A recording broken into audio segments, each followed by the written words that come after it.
A very hearty good morning, dear students.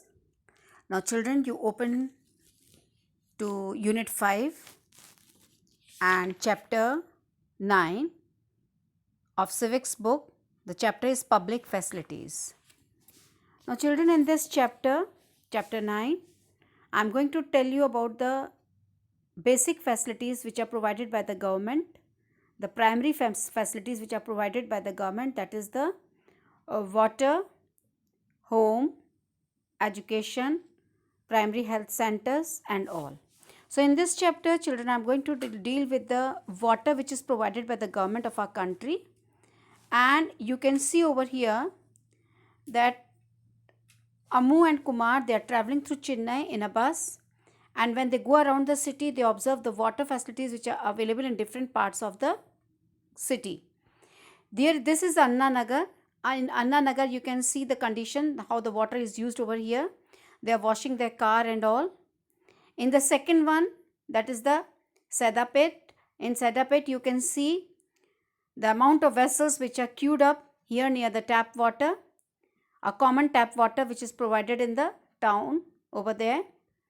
In after that, we come to the next picture. In the next picture, you can see over here, this is Madipakkam. In Madipakkam, you can see a jar of drinking water, a Bisleri water over here.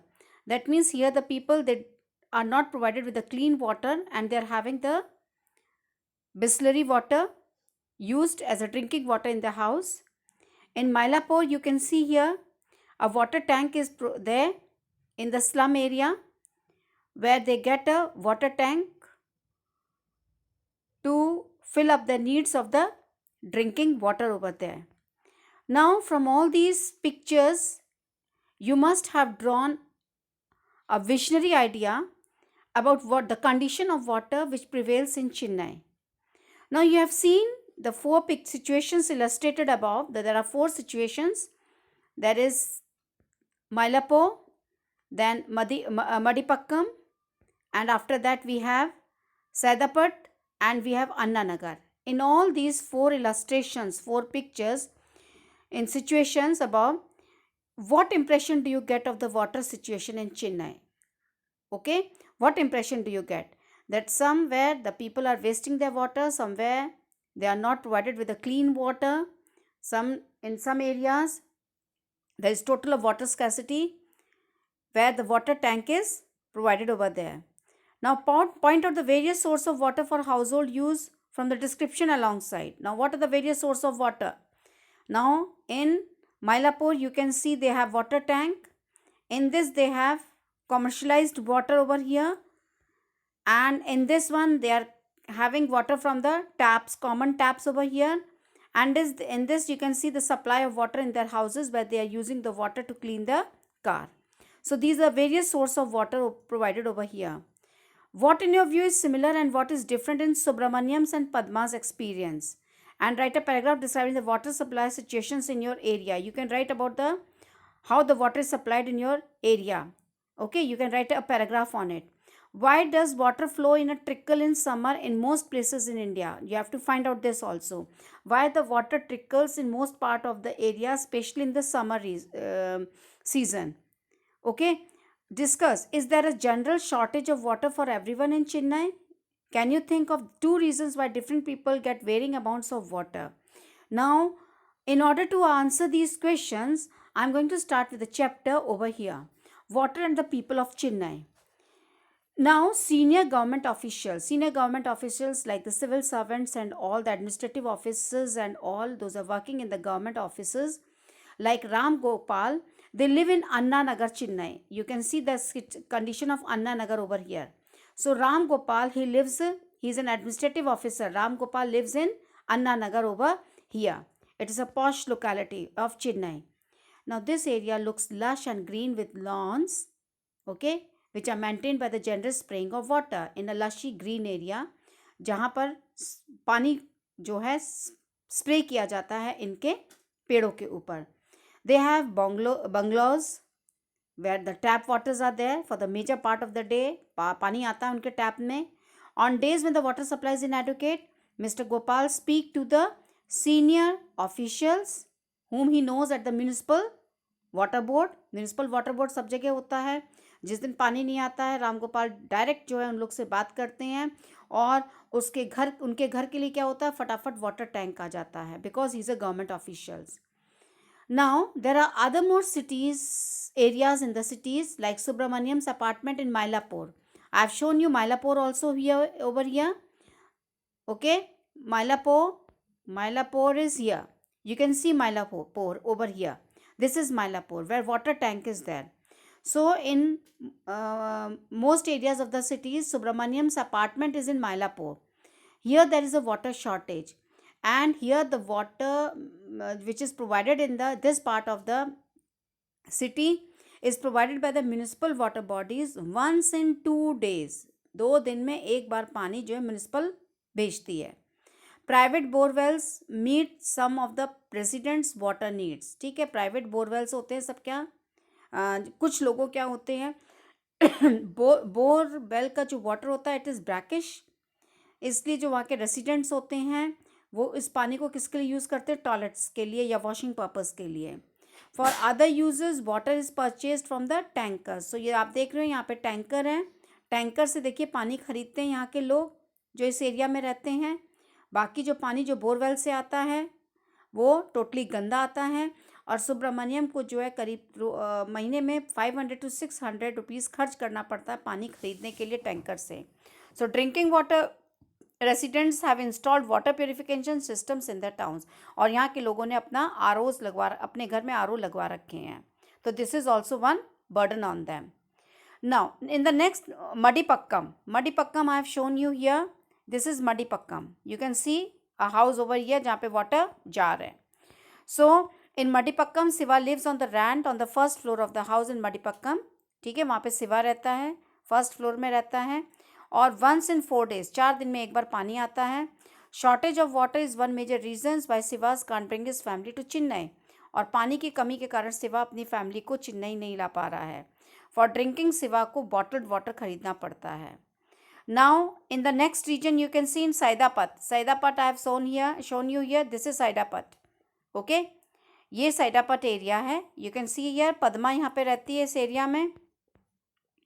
सो पद्मा जो है she is a domestic help in Saidapet. Domestic help means a maid. She works like a maid in other houses and वो slum area में रहती हैं.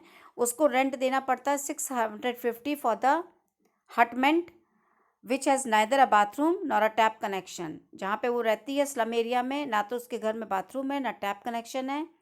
For 30 hutments के लिए, माने जो स्लम एरिया में 30 घर होते हैं उनके लिए कॉमन टैप होता है, एक कॉर्नर में लगा होता है जहाँ पे वाटर जो है बोरवेल से आता है only for 20 minutes twice daily. 2 बार आता है 20-20 मिनट के लिए रोज़. फैमिली को जो है मैक्सिमम 3 buckets पानी मिलता है इस समय में. और same water they are use for washing also, for drinking also. And summer में वाटर कैसे आता है, ट्रिकल करता है पानी में, बस टप टप करके बहता है, जिससे कि one family gets water only at the cost of another. People have to wait in long hours for the water tankers. Especially आप देखते हो जैसे समर्स आते हैं तो ये शिकायतें आपको टेलीविज़न पे भी देखने को मिल जाती है, न्यूज़ में मिल जाती है कि कितना प्रॉब्लम फेस करना पड़ता है. रात रात भर उन लोग को टैप पे के सामने खड़ा रहना होता है. Now as we know right to live, हमारा जो है आर्टिकल ऑलरेडी 21 में दिया हुआ है. Right to live is our constitutional fundamental right. And ये काम जो है वाटर को प्रोवाइड करना गवर्नमेंट का काम होता है. तो वाटर जो है it is essential for our life and for the good health also. It is not only necessary for us to able to meet our daily needs. Okay, लेकिन सेफ ड्रिंकिंग वाटर से क्या होता है, हमको water related जो diseases होती है जैसे टाइफाइड होता है, कॉलरा होता है, ये इससे भी हमको बचाता है. सो इंडिया जो है एक लार्जेस्ट, इंडिया के अंदर सबसे ज़्यादा जो केसेस है डिजीज़ेस के, जैसे डायरिया है, डिसेंट्री है, कॉलरा है, वो सबसे ज़्यादा इंडिया में देखने को मिलता है. ओवर 1600 इंडियंस, ज़्यादातर जो बच्चे होते हैं below the age of 5, reportedly they die every day. Why? Because of the water related diseases. ठीक है, ये जो डेथ्स होती है ये कैसे प्रिवेंट हो सकती है, if people have access to safe drinking water. अगर उनके पास साफ पानी है तो बट नेचुरल ये प्रॉब्लम कर्टेल हो सकती है. सो जो हमारा कॉन्स्टिट्यूशन इंडिया का है उसने क्या दिया हुआ है, right to water as being a part of the right to life. ठीक है, राइट टू लाइफ में राइट टू वाटर हमारा अधिकार है, आर्टिकल 21 में है ये। ठीक है, इसका मतलब क्या है, it is a right of every person, चाहे वो रिच हो चाहे वो पुअर हो, उसको सफिशिएंट अमाउंट ऑफ वाटर जो है मिलना चाहिए, जिससे उसकी डेली नीड्स जो है फुलफिल हो सके एट अ प्राइस, उस प्राइस पे जिसको कि वो अफोर्ड कर सके। इन अदर वर्ड्स ये एक यूनिवर्सल एक्सेस होना चाहिए, वाटर घर घर तक पहुंचना चाहिए। ये गवर्नमेंट का काम है कि वो घर घर तक वाटर को पहुंचाए। Right to water entitles everyone to sufficient safe acceptable physically accessible and affordable water to personal and domestic help, ये यूनाइटेड नेशंस का वो है। नाउ कई सेवरल कोर्ट केसेस में भी हुए हैं, जिसमें कि high courts and supreme courts में ये जो लोगों ने अपनी कंप्लेंट की है that right to safe drinking water जो है फंडामेंटल राइट होना चाहिए।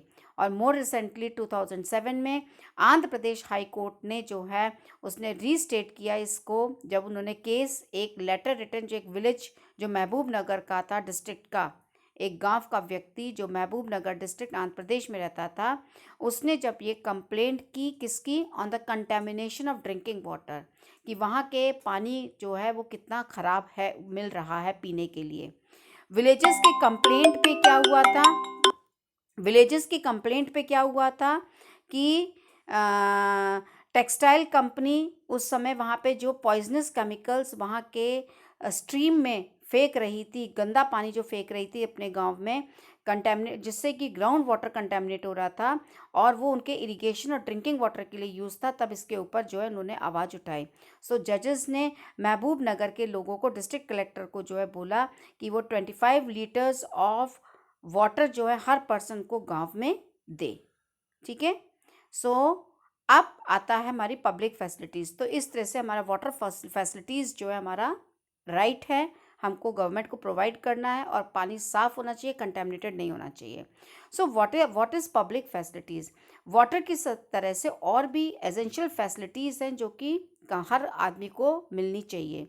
आपने देखा कि दो फैसिलिटीज़ इससे पहले जो आपको पढ़ाया गया था, that was the health facilities and sanitation. इसी तरह से और भी चीज़ें जैसे इलेक्ट्रिसिटी है, पब्लिक ट्रांसपोर्ट है, स्कूल्स हैं, कॉलेजेस हैं, जो कि हमारे लिए बहुत ज़रूरी है और इनको हम पब्लिक फैसिलिटीज़ बोलते हैं।